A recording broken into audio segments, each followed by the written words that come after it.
some broken teeth responses. Bloody stained glass like busted in pieces on the ground. Welcome to the Fallon Forum. This Tuesday edition, as is always our case, is rebroadcast on KHOI 89.1 FM in Ames, KHOI 89.1, and also rebroadcast on KPVL out of Postville in Northeast Iowa. You can hear the show in the Story County area Wednesday at 5 p.m. and in Northeast Iowa 7 p.m. And of course, if you're listening live, you're welcome to join our conversation. It's 515-244-0077 or toll free 855-244-0077. I just love how that sounds like some kind of a secret agent. Okay, Pat Bertroche is joining us, but as is typical with doctors, he's running late. I should say that.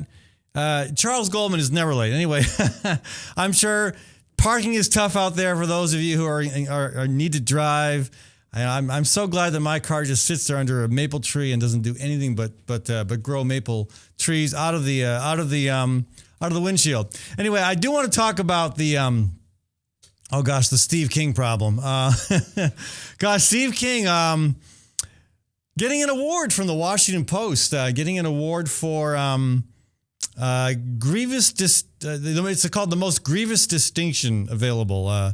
It's the four Pinocchios, meaning you weren't just like misstating stuff; you were lying through your teeth. Anyway, we'll talk about that later in the program. But Pat is among us. Pat Bertroche, welcome to the show. How you doing, Ed? Did you have fun parking? Oh yeah, I had to drive around a couple of times. I lucked out when I came around before. There was no spots right in front of the building. Your producer said park down on 5th and Walnut, so I spun around and happened to see one right in front. So I'm doing good. She's good, isn't she? She is good. Yeah. All right. So, I'm not going to rub this in, Pat, but I didn't have that problem because I walked here. Yeah. It probably took me less time to get here walking than it did you trying to park. Well, and that's probably true, but I had to come all the way from nearly Johnston up there. So I would have had to leave at 10 in order to make it down here walking. Or you'd have to move closer to the center of all glory and culture and culinary excellence. Is that right down here in downtown Des Moines? Well, I say that, but I do. I think all of Iowa is a great place, and it is. I kind of miss not traveling as much as I used to. I bet. It's kind of nice being close to where I work and all that. But did you do Ragbri at all? No, I didn't do Ragbri. Yeah, there's too much to do here in Des Moines. Absolutely. Just between this program and organizing a march across the country. Yeah, which is a pretty impressive feat, by the way. Good pun too. Yeah. Yeah. No. Well, we're hoping that you'll want to join us for that. We need a doctor on the march. Come on. Well, I'm a little too big. That's going to be my exercise goal. I'm going to try to go a little bit on this climate change march with you. All right. And I'll be willing to go along a little bit. And I'm not even sure you're on the climate change bandwagon with me. We may have a different opinion about that. But. Well, the concept of global warming is fairly simple. Mm-hmm. But, the real issue is we know we have climate change. We have to figure out what to do with it. I just don't quite agree what the causes are. And, I'm willing to say, okay, if we can just leave the causes on the table and talk about the common ground solutions that need to happen. Yeah. I'd be okay with that. Yeah, and I'm all for that too. That's what I think that's what's missing in today's politics. Well, just some common ground compromises. Yeah. That's what I think. Yeah. So, one of the things you said you were going to talk about today was, well, I'll let you. No. The main item is Toledo. It is. I'm not talking Ohio. I'm talking about here in Iowa. Yes. The Iowa juvenile home under fire for locking up kids in isolation cells to me, all right, Pat, I would go nuts within 24 hours. I would be loonier than some people think I already am. Yes. I would really be. I would be bouncing off the walls. I could not take that. And there were kids in there for weeks, months, even one for a year. That is so inhumane, in my opinion. Well, now, here's the thing: we don't actually know if those things happen. That's what the Register reported. We don't actually know if that's what happened. We don't. I mean, Toledo has not been exactly forthcoming with information. But is anyone denying it? Is anyone saying no, that absolutely did not happen? Well, what they're saying is the guy that's running it has basically said, I'm not looking back. What I'm doing is looking forward. Okay, in other words, he's accepting responsibility. He's saying, this happened, and I don't want to look at it because it's too uncomfortable politically. I don't think he said it's happened. What he said is I'm moving forward. Okay, but if it didn't happen, he denied it in a heartbeat. He'd say, no way, that did not happen. Don't you agree? Well, I would agree. But, everybody has a different management style. You and I both have been victims of the register's gusto to report, but not really verify their facts. They have a tendency. There's some inaccuracies in the article that they wrote. From my perspective, having worked in the system, and worked at facilities similar to Toledo, there are certain rules and regulations. You have to have a psychiatrist see a child at least in the hospital. If you have to restrain somebody, the physician has to evaluate every hour.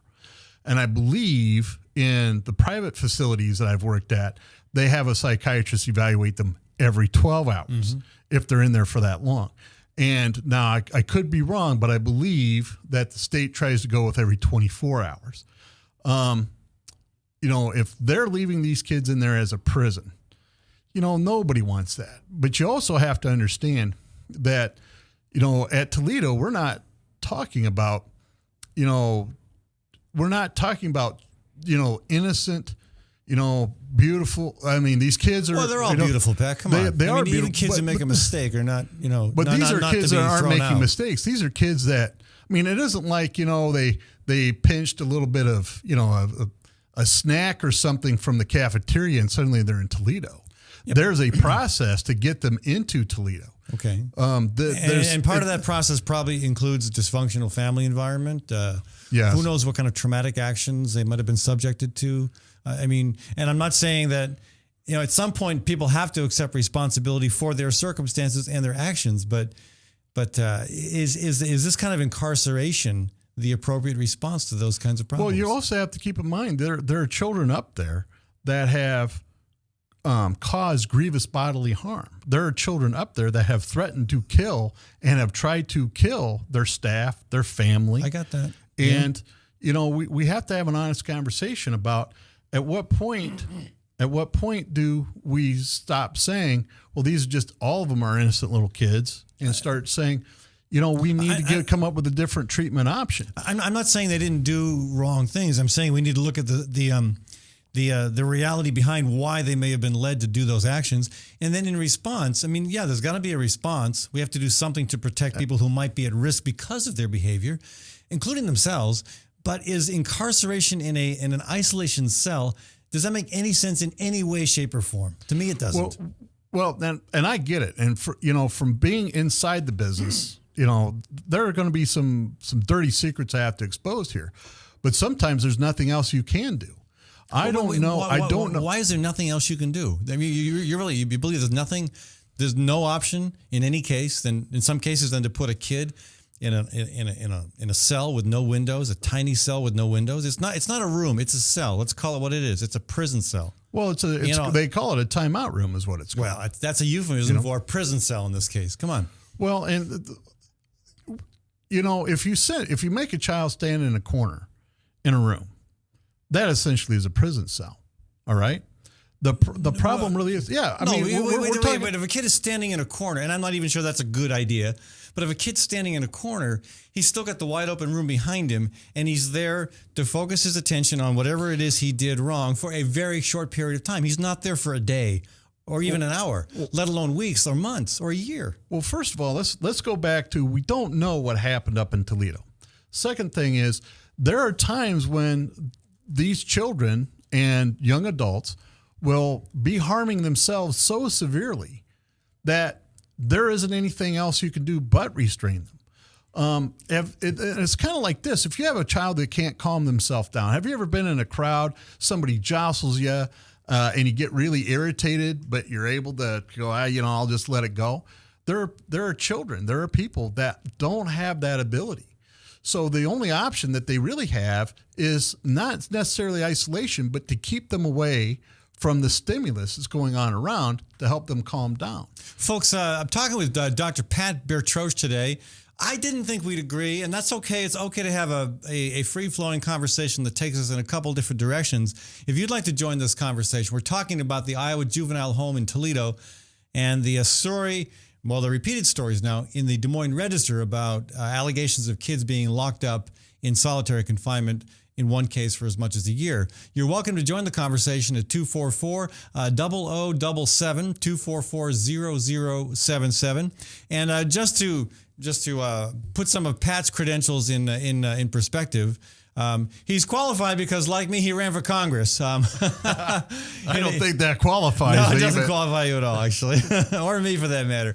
But you do have your own talk show, in fact. I do. So We're on tonight at 6 p.m. We're going to be talking about race relations. Okay, So- and you are also. You look like a crazy, wild-eyed, dirty hippie. I love the long hair, Well, the beard, there's the a- casual shirt. You know? There's a story. There's a story behind all that. One, I came up with a fairly good idea for a reality show, and we're about ready to film the last part of it on Friday. Second, I deal with children all day long. If I dress like Ed does, they don't talk to me. I mean, that's just the way it goes. So I have to dress rather. And if I dress like Pat does, they don't talk to me, right? Yeah, there you go.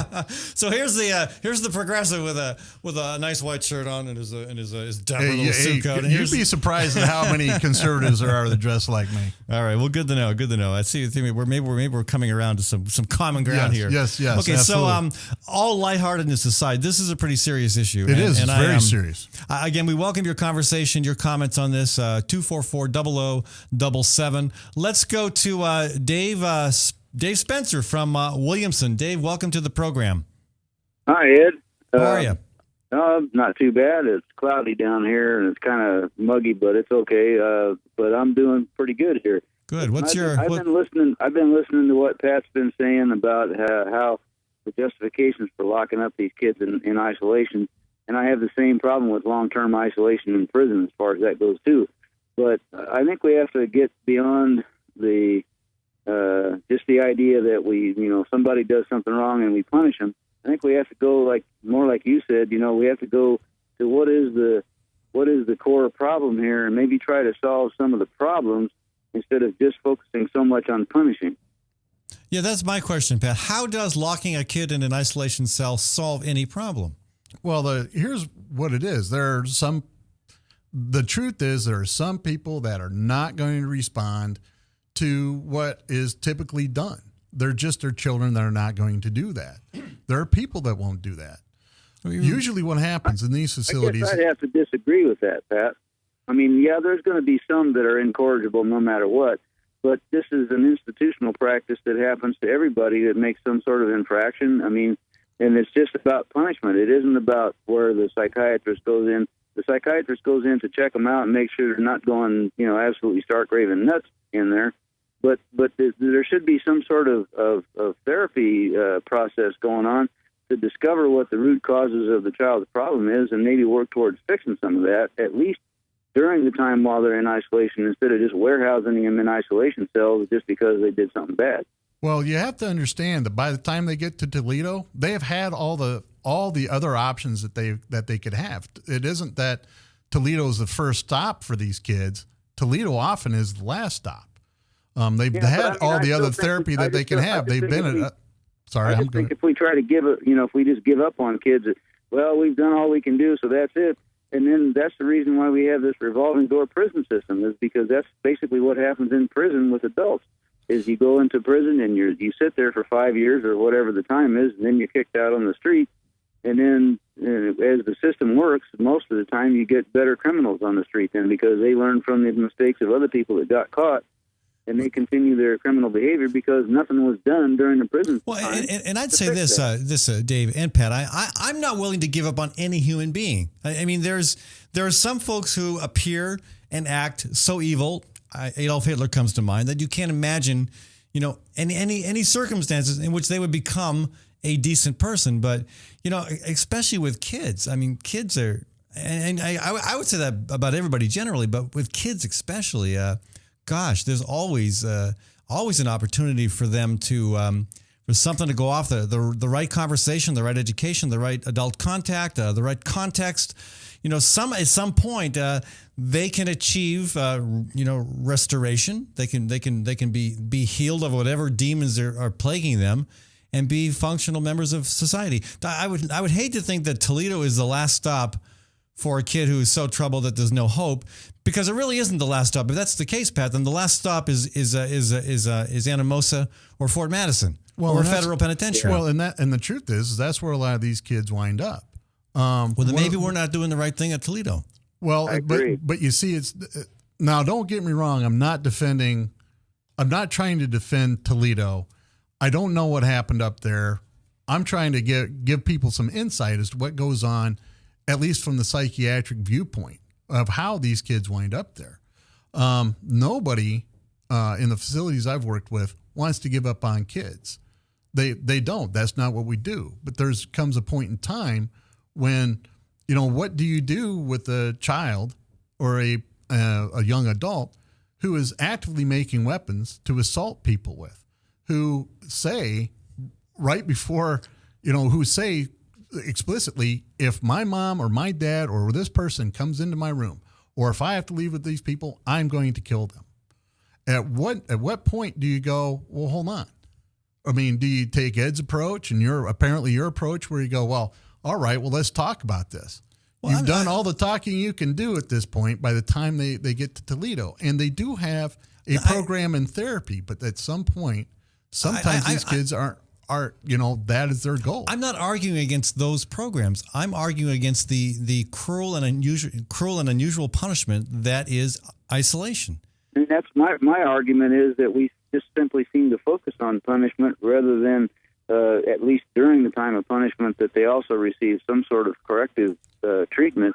Because in the terms of the adults, we call it the correction system for a purpose. It's supposed to fix problems that people have so that when they go back out on the street, they're better people.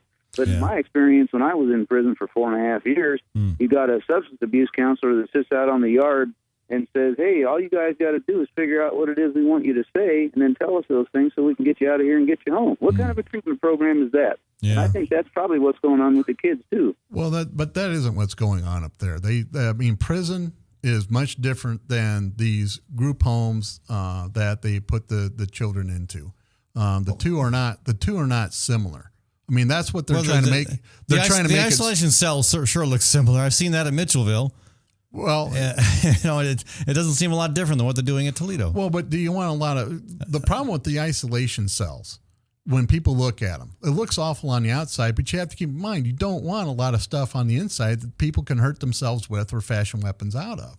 You have to keep in mind, these are children that are not able to contain their impulses, who think criminally, who think about killing and murdering.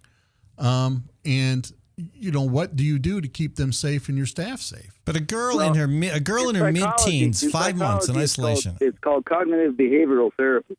You can teach people to alter their behavior so they can manage themselves in society. Yeah, and that works for about 70% of the population. I mean, I'm a psychiatrist. I'm well versed in this. I understand this. But there's a group of people that doesn't respond, respond to it. Dave, I want to thank you for your call. I want to grab another caller here before we run out of time in this segment. Thanks so much for giving us a shout. Thanks, Dave. Let's go to Dale Walker. Dale Walker from Ames on line 2. Hello, Dale. Welcome to the show. Hi, Ed. Thanks for having me on, and been enjoying the discussion. I feel really strongly about this. And those are our children as Iowans. I have teenagers myself. Thankfully, they're well-adjusted, good kids. I don't expect we'll ever have any of these problems, but I have seen their classmates experience very negative home lives. I am aware of a family that used their children for distraction to shoplift. That the particular child that was the same age as my daughter ended up overdosing, trying to kill herself to get out of the situation because she was being used as a prop for shoplifting. Yeah. She has a bad family, too. The family was just as bad.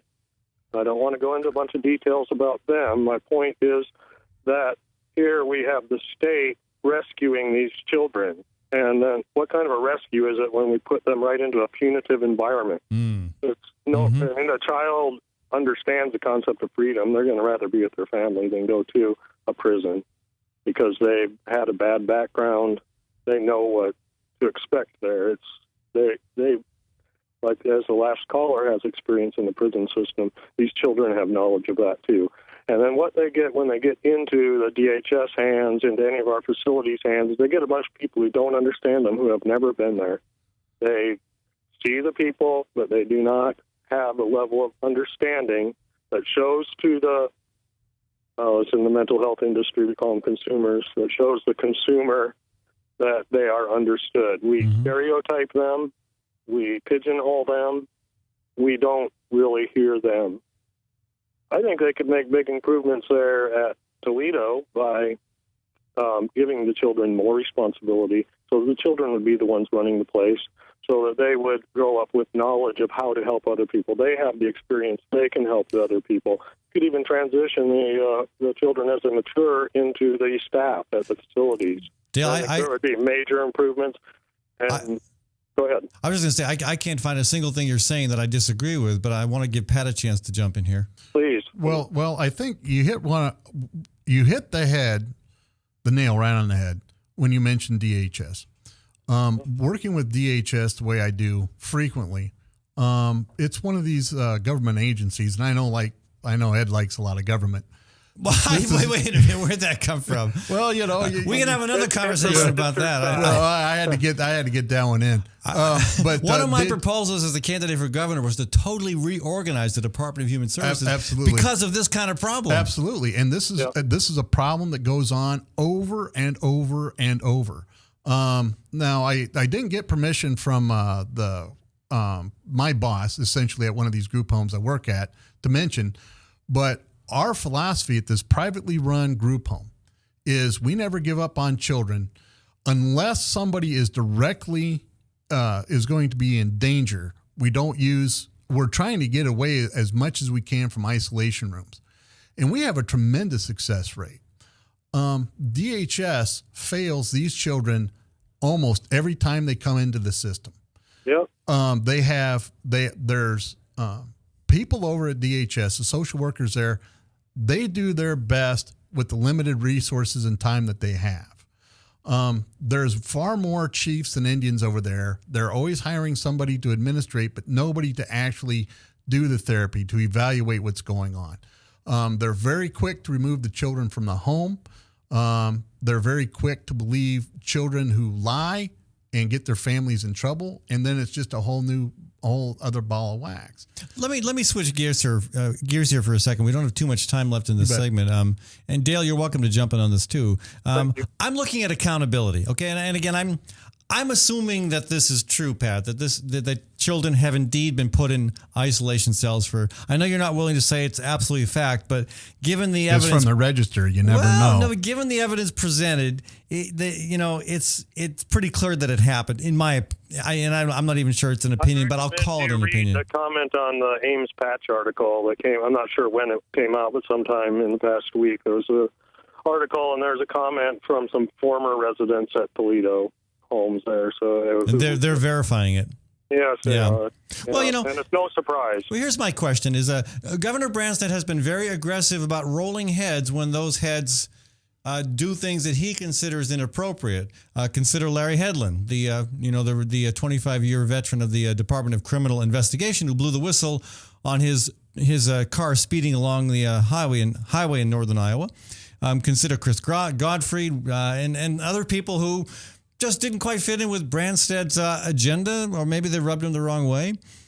What about Chuck Palmer? I mean, the head of the DHS. This is, people didn't know about this. I mean, the Department of Public Safety or Public Health rather, gave Toledo a near perfect score in its last inspection. It just seems like, okay, if you want to be consistent with dumping state employees, high-level officials that don't do what they're supposed to do, maybe Branstad should be looking at Chuck Palmer.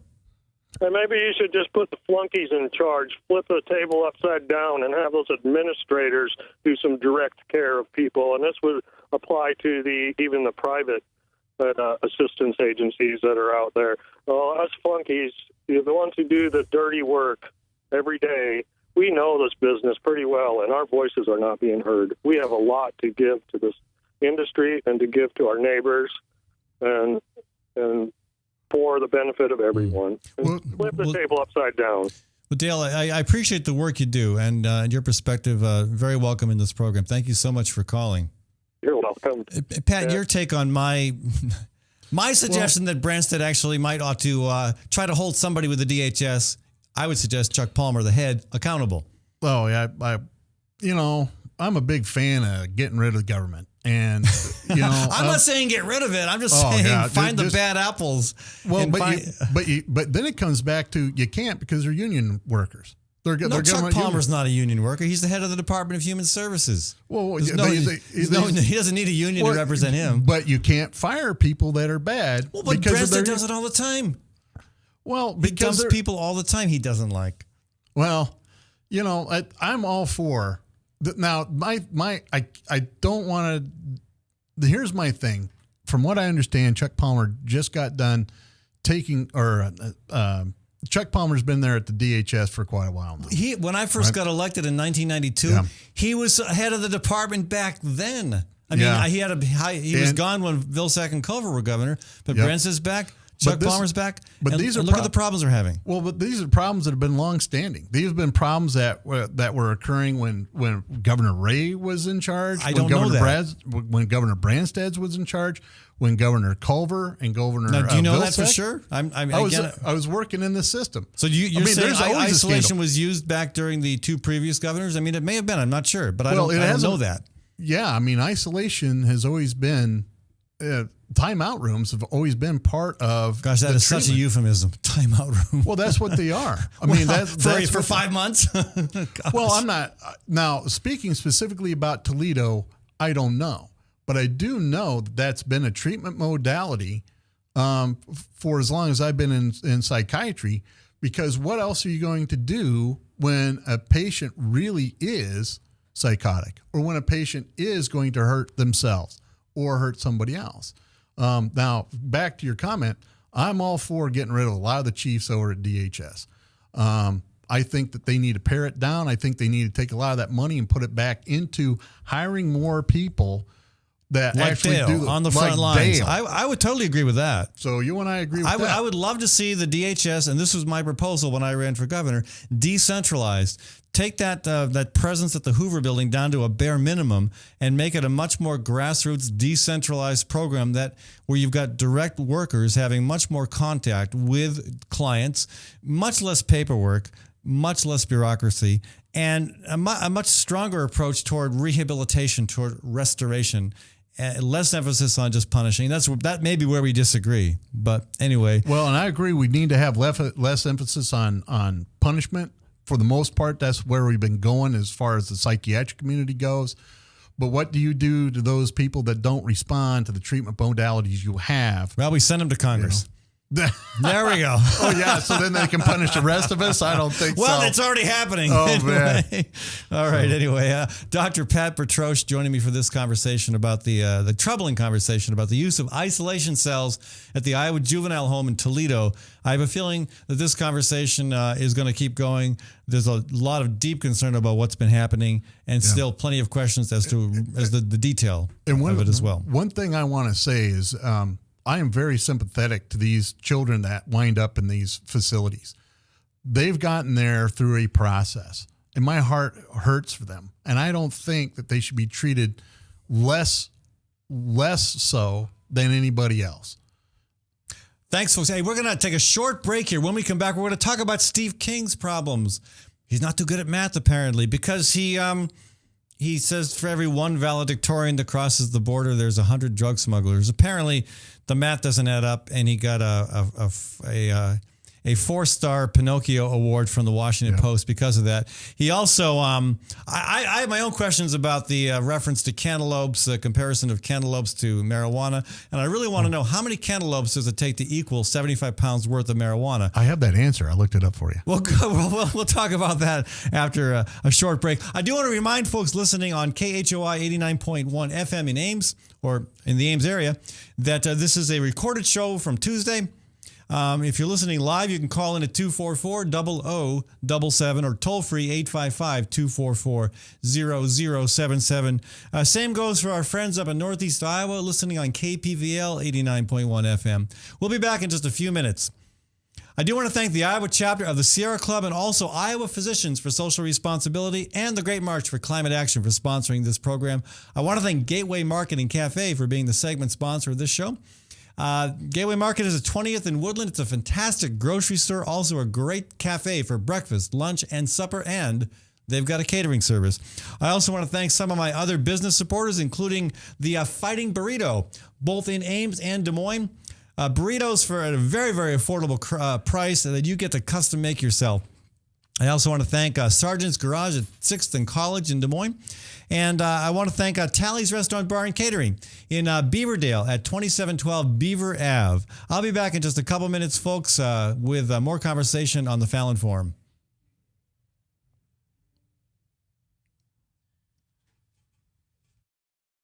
Concept Studios. This is Webcast One Live.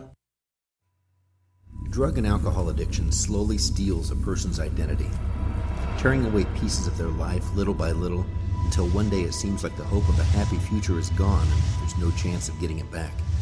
Here at St. Gregory Retreat Centers, we can assure you that there is hope. Our unique approach to recovery begins with the understanding that the dysfunction and damage caused by addiction can be overcome, not just dealt with. Don't let another day go by. Call St. Gregory today.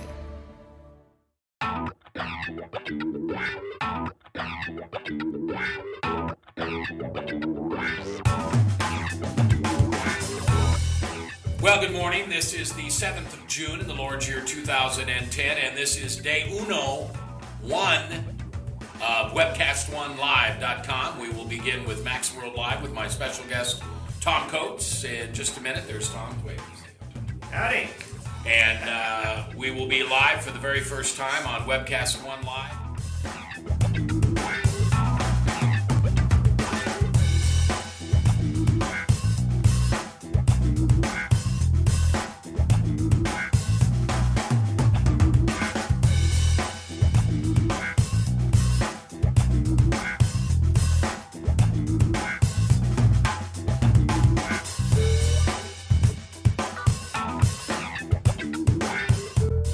Someday we're going to look back on this and say, gosh, remember that old day in history? Wonder where Walter Cronkite was. He must have been around hanging there too. But actually, it's the beginning of Webcast One Live. And thank you for listening. Thanks, Rob Spearman, and everybody who's put together this project together. And we're ready to go live now. So thanks for listening to MaxWorldLive.com.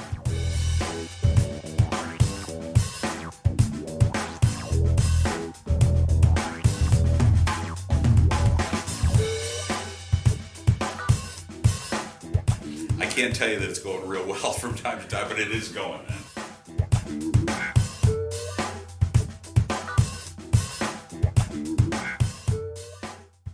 I'm Brian Leach, owner and general manager of Service Legends. I brought along a couple of the home comfort heroes. Hi, I'm Tammy Wells. I am Nick Wondershot. I'm administrative manager. I am the senior technician from Service Legends. It seems like every good thing, when you feel it to the bone that it's good, there's a lot of hard work put behind it. I don't think that you can fake it and have it turn out good. You know, if we seem like, okay, that's just weird, it's just a furnace, why would you believe so deeply in a furnace? It's not just that, you know, we want to show the world that you can have good service. Yeah, I mean, it's got to be, it's your home.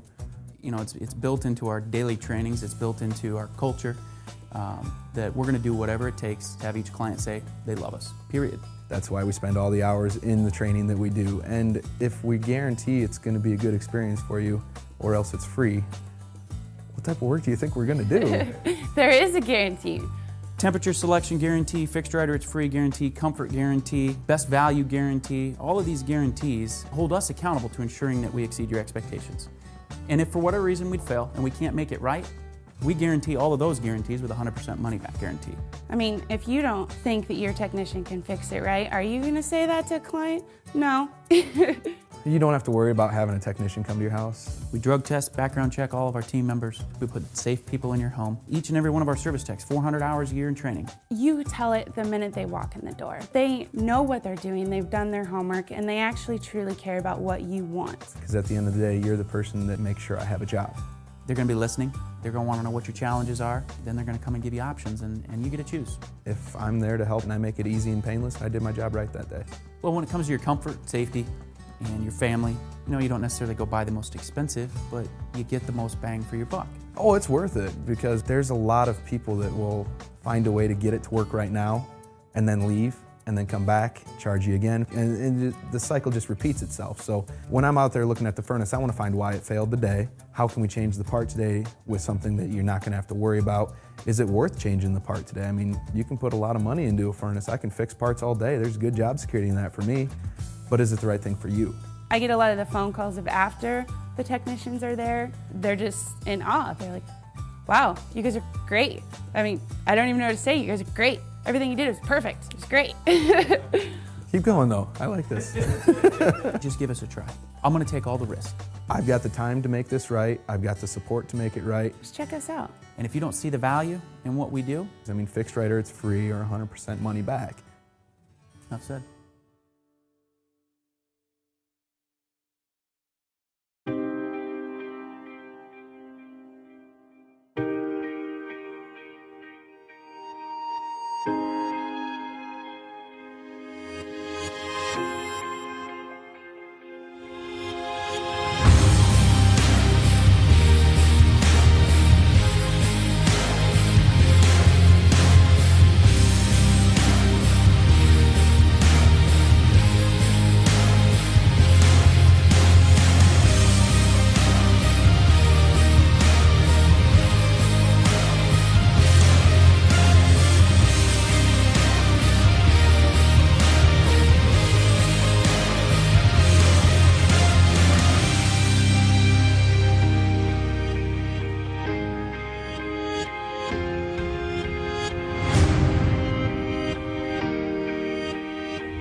The dawn of a new era begins.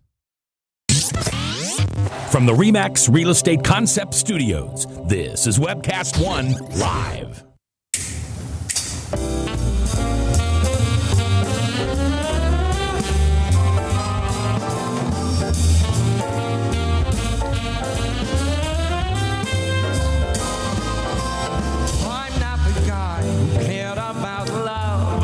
That is Max Wellman, and we are back to our conversation here on the Fallon Forum. If you are listening to KHOI 89.1 FM out of Story County, yep, it's a recorded show. This show was recorded on Tuesday. The show is rebroadcast every Wednesday at 5 p.m. on KHOI. Also rebroadcast up in Northeast Iowa on KPVL 89.1 FM at 7 p.m. Give us a shout if you want to join this conversation at any point. If you are listening live, it's 244-0077. And if you want to hear the show live, hear and or watch the show live, if you can stand looking at my my occasionally bizarre choice of garments. I'm teasing me before my producer Maddie had a chance to. You can always live stream the show online at www.fallonforum.com. And we have podcasts available after the show as well at the same website. All right, so Steve King, gosh, he's always getting himself in trouble. And, it'll be interesting to see what happens because he may have gone so far overboard this time. I mean, this is a time when the Republican Party is confronting the reality that it has become a party that does not represent a large enough block of constituency groups to govern. I mean, you have to have a coalition, any political force. I mean, in other countries, in parliamentary systems, different parties come together. They may have very little in common. You may have a Labor Party with a Conservative Party, or a Christian Social Democrat Party with a Green Party. They come together because they have to make a majority. And in our system, where we really have two functional parties, really only two functional parties, within that party, you've got to have a functional majority. The Republicans no longer have that. They know that. They see the writing on the wall, or at least many of them do. At least many of the leaders do. I saw Chris Rance say this after the last election when Bob Vander Plaats was challenging the Republican Party to be true to its conservative credentials. And by conservative, I mean, come on, really. What Vander Plaats tends to mean by conservative is not what a lot of us mean by it. It's not a lot of what has historically been meant by conservative. For example, because it includes the government making decisions about a woman's right to make a choice when it comes to whether she is going to have a baby or have an abortion. And even in the case of rape or incest, it means decisions about if you are a gay or lesbian couple, whether you have the right to marry. A lot of these hot button social issues that historically Republicans would have said, okay, that's none of government's business, we'll stay out of it. I mean, historically, that's where the Republican Party would have landed, but things have changed. And so when Bob Vander Plaats says we need to stay true to our conservative roots, he means the more conventional, the more recent evolution of that word that's, again, comfortable with his point of view. And so you have him being challenged by folks like Chris Rance, the former Speaker of the House, who said, that worked really well in Missouri or Indiana, where we had two U.S. Senate candidates, two Republicans running for the U.S. Senate, who both made bizarre prognostications on abortion, and whose contention that women who were raped or victims of incest should nonetheless be compelled to carry that child, that it was not their call to make. Yeah, that was very out of sync with the mainstream of America, and even with a large percentage of Republicans. And Chris Rance appropriately pointed out that did not work real well. Neither of those candidates were elected. And, there are districts where candidates with that kind of extreme viewpoint can be elected.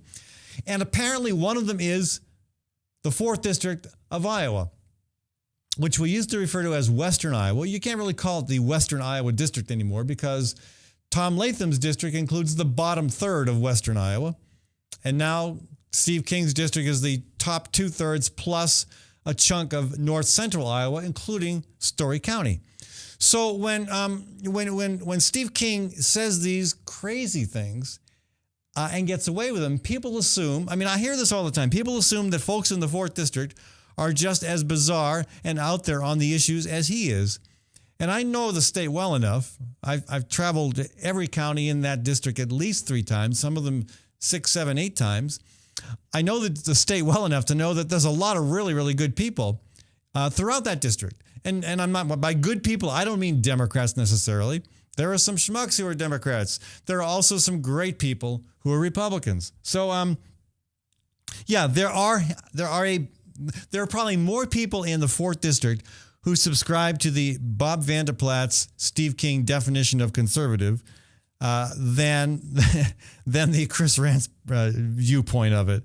But the truth is, he may be going so extreme off the deep end on this stuff and be so out of sync with where the party wants to go that there may be folks. I have no inside take on this. I'm not an insider, especially when it comes to Republican politics, but I would not be at all surprised if right now, as we speak, there are Republican operatives, perhaps here in Iowa, probably in Washington, D.C., who are thinking, who can we get to run against Steve King next year? I would not be surprised if that's happening. And that could be a fascinating primary if that happens.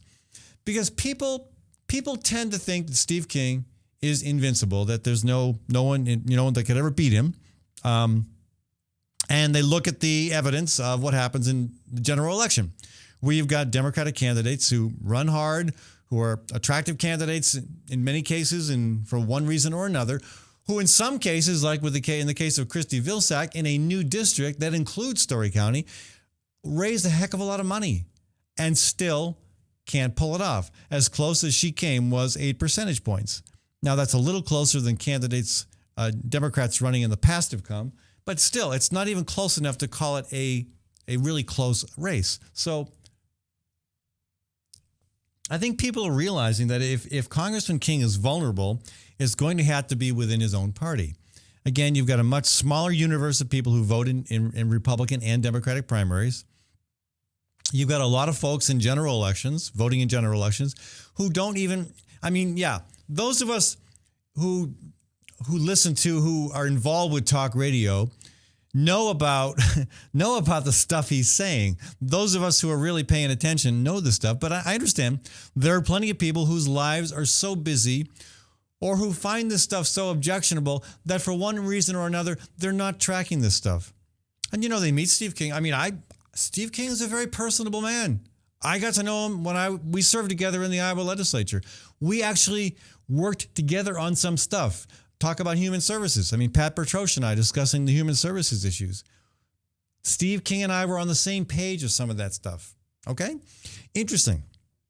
Now, we were on the opposite side of most everything else, but every once in a while, there was something we had in common. We were probably on the same page when it came to defending landowners from the inappropriate use of eminent domain. He comes off really nice. In person, he's a nice guy. And I think people who see him in parades, they meet him in a cafe, he comes to their nonprofit, their business, their church. That's the Steve King they think of when they go to the polls and vote in the general election. It's in the primary where you get people who are more in touch with the details of an elected official and of a candidate. And it's more, you got, again, a much smaller universe. What? Less than 20% of the population of the registered voters, maybe closer to 15, are voting in those primaries. A very small percentage, like 1/4 to 1/5 of the number of people who vote in a general election. So you think about the possibilities of what can happen in a primary. And again, that's I've been there and done that. I've run primaries. Won one, lost two. So batting 300. That's not bad for baseball, but or 333 actually. So, but in this case, I think this is the thing that people have just kind of not thought about. They've forgotten about this. When Steve King first won the Republican primary for the 4th district, back then it was the 5th district, and it was pretty solidly northwest Iowa from the Minnesota border on down to Missouri. He won by only 19 votes.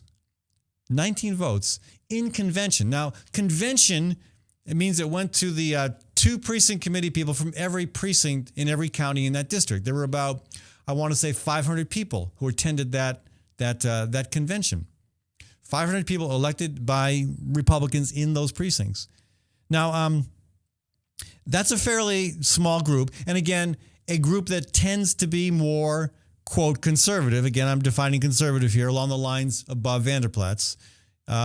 They tend to be more conservative, and so they're going to tend to support Steve King. All right? Especially against a candidate like Brent Segrist. Brent Segrist, of course, now is in the 3rd congressional district, and he is running for mayor of Council Bluffs. He's the former Speaker of the House. Has not been active in politics for a while. I mean, at least in electoral politics. I was interested to see he's running for mayor. We'll see what happens with that. But he very, very moderate. I mean, he's much more of a Bob Ray type Republican than most of the Republicans who you see tromping through Iowa these days, for example, running for president. So you would think, though, that in a Republican convention in the 5th district back in 2002, the delegates who tend to be more conservative would have awarded the nomination to King by a landslide. That did not happen. I think it went 3 ballots, and it came down to Segrist and King. And King only won by 19 votes. People seem to have amnesia on this. They forget that's what happened. And so, Democrats continue to try to run candidates against them in the general election, where again you have 4, maybe 5 times as many people voting, and you have you have people who aren't digging into the details as much as those folks who vote in primaries, and they forget that this guy barely won by 19 votes. So anyway, this whole thing about King being invincible, it just surprises me that that's the conversation that people tend to have. All right, so perhaps King has made himself less vincible. I know it's not a word, but I think it's kind of cute that I said it. More vincible, I want to say, less invincible. Vincible. I know that's not a word, Maddie, but maybe we can say it often enough and eventually it'll find its way into Webster's dictionary.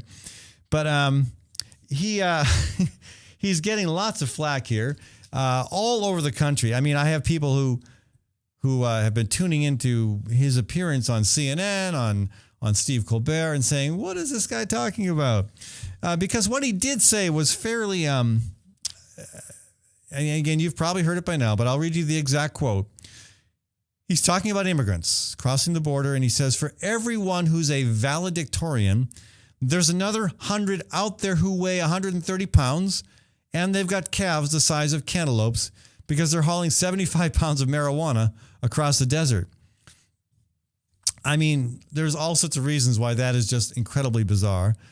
And the most recent response to its bizarreness is from the Washington Post. They have a fact checker column there, and they fact-checked King. I mean, it's hard, it's so devoid of any fact, it's kind of hard to check. They gave him an award. The award is 4 Pinocchios. And of course, if you know anything about Pinocchio, you know that the longer your nose, the bigger the lie. And so apparently this is regarded as a very serious lie by the Washington Post, who describe it as the most grievous distinction available. The Post says, King's claim about valedictorians and smugglers is a nonsense fact designed to suggest an aura of authenticity to an otherwise objectionable statement.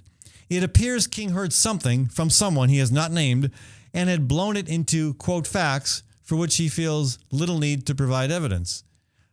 Again, that's fairly standard. You know, he does that a lot. I always appreciate it when the press and the public try to hold politicians accountable on facts, whether it's a Democrat or a Republican. But gosh, I mean, the things that King says, it's not just factually problematic. It's loaded with innuendo. I mean, again, remember this one. He's talking about, the need to build a big border fence. This is a few years back. The need to build a big border fence and to kind of keep out the, quote, undesirable immigrants. He says you want a good bird dog. You want one that's going to be aggressive. Pick the one that's the friskiest, the one that's engaged the most, and not the one that's over there sleeping in the corner. I mean, there's so much packed into that reference. The one that's sleeping in the corner. It's the lazy Mexican who's not going to come here to work, who's just going to come here to live off the system. I mean, Steve King just needs to get around more because you're hard-pressed to find a lazy Mexican in Iowa. And in fact, the hottest jobs this time of the year, I notice, are being done by Latino immigrants. I'm not sure they're all from Mexico. I mean, maybe Steve King just lumps them all together. But his whole contention that somehow we need to be just picking the, quote, best and the brightest, that's not what immigration has been about in this country. Again, what does the Statue of Liberty say? This is a good observation that Kathy Obradovich has in today's paper. What does the Statue of Liberty say? It says, give me your valedictorians, your National Merit Scholars, your perfect SAT scores yearning to cure cancer. You know, somehow I don't think that's on the statue. Give me your valedictorians, your National Merit Scholars, your perfect SAT scores yearning to cure cancer. Score one for Kathy Obradovich on that one. That's a great quote. No, the welcome mat at the base of the Statue of Liberty is out for, it's the huddled masses. It's those who are exiled, those who are fleeing persecution, those who are coming here from a wretched, horrible situation in their home country where they want something better for themselves, their families. Yeah, it's, I mean, to pretend that the paradigm is valedictorians versus drug smugglers does injustice not just to the people we're talking about, but to logic itself. I mean, immigration has been what has built this country. And you can argue that we have treated the native people in this country pretty badly. It's hard not to argue that. But in terms of the rest of the folks of the world, America has been a beacon of opportunity for so many people. And I understand, there's got to be some management to the flow of immigration. You can't just say that here's why I disagree with the conservative Cato Institute, which tends to be very much a free market when it comes to borders. There's got to be some management of the flow of people and goods and services in and out of the country. You've got to have some capacity to direct that based on your available housing, your available employment, your resources. There's got to be some sense to it. But to try to paint the scenario as King does, as brilliant people versus drug dealers, to try to imply, he even goes beyond implying. He's being accused of being racist, and not just by the few liberal talk show hosts out there in the universe. By leaders in his own party, by John Boehner, by Eric Cantor. They are. This is unprecedented for them to be challenging him, challenging a member of their own chamber in this sort of way. They're not just saying we don't like what he said. They are criticizing him in the strongest possible language. Now, I know there are folks that are calling for King to be ousted from his position on key committees. John Boehner has made it clear that's not happening. And personally, I don't think that's a place we should invest our energies. Trying to hold King accountable would be a great starting point. How do you get the guy to understand how harmful this stuff is, how damaging it is to him potentially politically as well? And I think that's where this is going to end up. I really think that even as we speak, there are people within the Republican Party who are thinking, who can we get to run against this guy? I have no doubt that's happening. And I speak a little bit from experience because that happened to me back in 2002 when King got elected to Congress. There were some people that I ticked off in the party that were eager to have somebody run against me. And they went out and found somebody. If you really want to find somebody to run against an existing incumbent in your party, you can always find somebody to do that. Whether that'll happen this time around, I don't know. I'd say there's a better chance of that happening this time than ever before. Who knows what kind of candidate that'll be? Who knows whether they will be all that different from King?